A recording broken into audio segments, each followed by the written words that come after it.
নমস্কার সকলকে সুপ্রভাত। আমি দীপিকা আবারও নতুন আরও একটি ব্লগে তোমাদের অনেক ওয়েলকাম।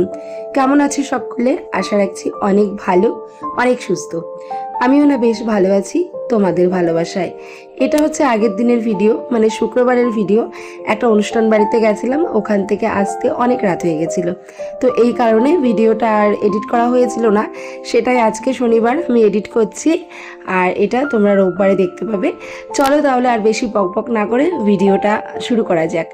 সবার প্রথমেই বলবো, ভিডিওটি ভালো লাগলে অবশ্যই একটা লাইক করে দেবে আর কমেন্ট করে দিও। আর যদি কোনো নতুন বন্ধু হয়ে থাকো, চ্যানেলটিকে সাবস্ক্রাইব করে আমার পাশে থাকতে পারো। প্রতিদিনের মতো ঘুম থেকে উঠে সকালে বাসি কাজ করবো, মানে আমাদের নিত্য প্রয়োজনে যেটা কাজ থাকে।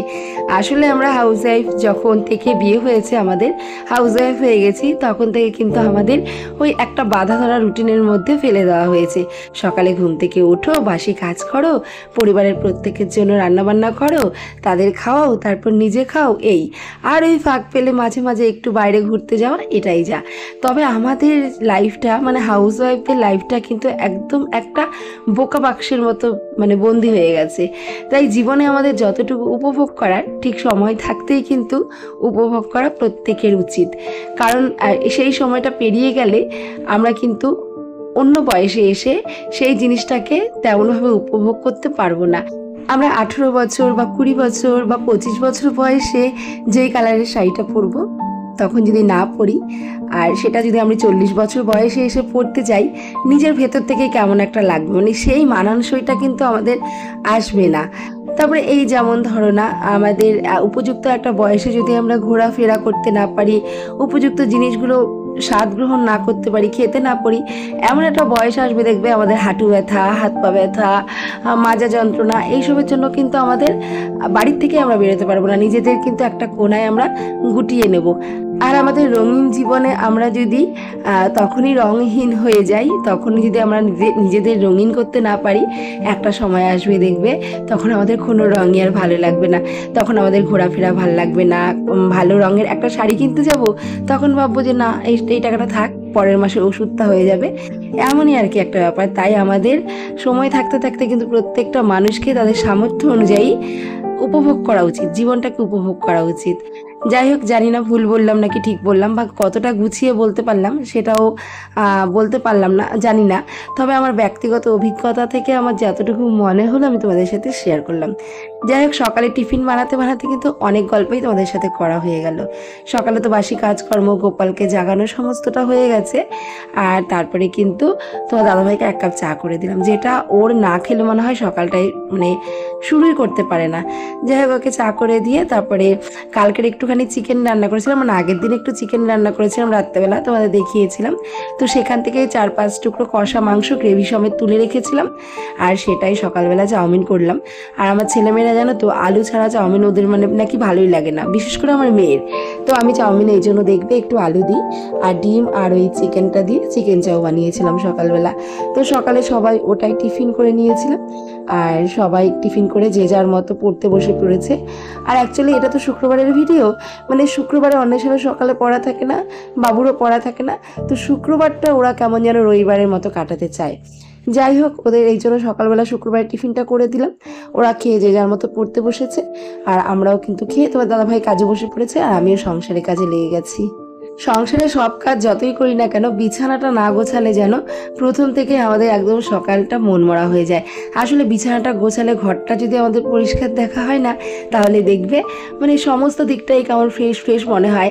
আর সব থেকে বড় কথা, যদি ঘরটাই ফ্রেশ না হয়, তাহলে কিন্তু আমরা কাজের এনার্জিটাও তেমনভাবে পাই না। নিজেকে পরিষ্কার পরিচ্ছন্ন রাখতে হবে, তার সঙ্গে কিন্তু ঘরটাকেও পরিষ্কার পরিচ্ছন্ন রাখতে হবে। হোক আমাদের ঘর ভাঙাচোরা, হোক টালির ছাউনি বা টিনের ছাউনি, ছাদ দেওয়া ঘর হতে হবে, বা টাইলস বসানো ঘর হতে হবে, বা ফ্যান্সি ঘর হতে হবে, বা ফ্যান্সি অনেক ফার্নিচার থাকতে হবে, তেমন কিন্তু কোনো ব্যাপার নয়। কারণ সবার তো সব কিছু থাকে না, সবার তো সামর্থ্য অনুযায়ী চলতে হয় না। আমার যেমন সামর্থ্য, আমি যদি সামর্থ্যর ওপর দিয়ে খরচা করি, তাহলে তো সেটা কখনোই সম্ভব নয়, কারণ সামর্থ্যের ওপর দিয়ে খরচা তো আমি কখনোই করতে পারবো না। কারণ যে টাকাটা আমি ইনকাম করি তার থেকে যদি বেশি খরচ করি পাবো কোথায়? তাই আমাদের এই ঘরে যার যতটুকুই আছে না কেন সেটাকে যদি নিট অ্যান্ড ক্লিন আর পরিষ্কারভাবে গুছিয়ে রাখতে পারি, তাতেই দেখবে অনেক সুন্দর মনে হয়। আর সংসারটাকে না গুছিয়ে করাও কিন্তু একটা আর্ট, মানে সংসারের প্রতিটা কাজ আমি যে গুছিয়ে করব এটাও কিন্তু একটা আর্ট। অনেকেই যেটা পারে না, অনেকেই কাজকর্ম অগোছালোভাবে করে, অনেকেই বুঝতেই পারে না যে হচ্ছে কোথার থেকে কোন কাজটা শুরু করলে কাজটা সুন্দর হবে, বা কোথার থেকে কাজটা শুরু করলে তাড়াতাড়ি গিয়ে শেষ হবে।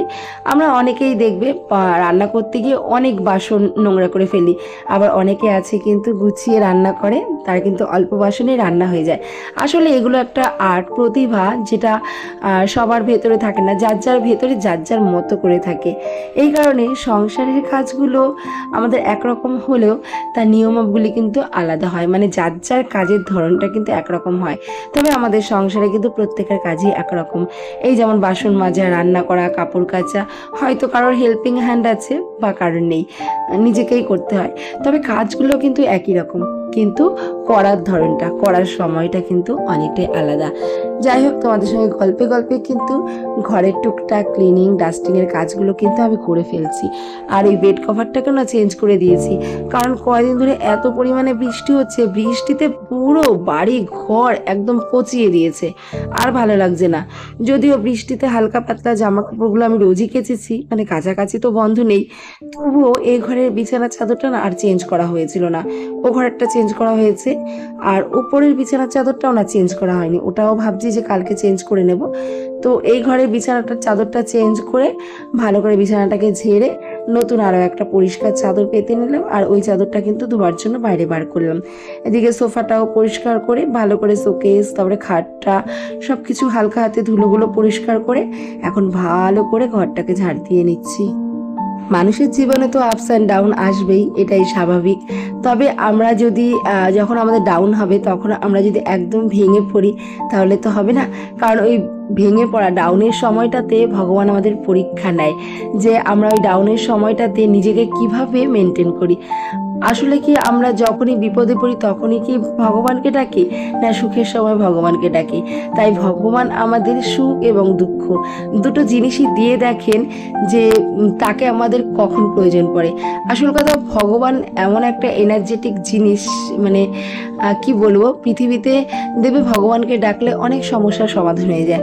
আমাদের সমস্ত সমস্যার সমাধান নিয়েই কিন্তু বসে আছেন স্বয়ং ভগবান। তো আমাদের উচিত শুধু ভালো সময় নয়, খারাপ সময়, প্রত্যেকটা সময়ই কিন্তু ভগবানের শরণাপন্ন হওয়া উচিত এবং ভগবানকে ডাকা উচিত। তাহলে দেখবে ভগবান আমাদের দিকে মুখ তুলে তাকাবে। আর ভগবান না সবসময় সেই সব বাড়িতে বিরাজিত হন যেসব বাড়িতে দ্বন্দ্ব, কলহ, ঝগড়া, অশান্তি এগুলো কম, সংসারে পরিষ্কার পরিচ্ছন্নতা এগুলো বেশি।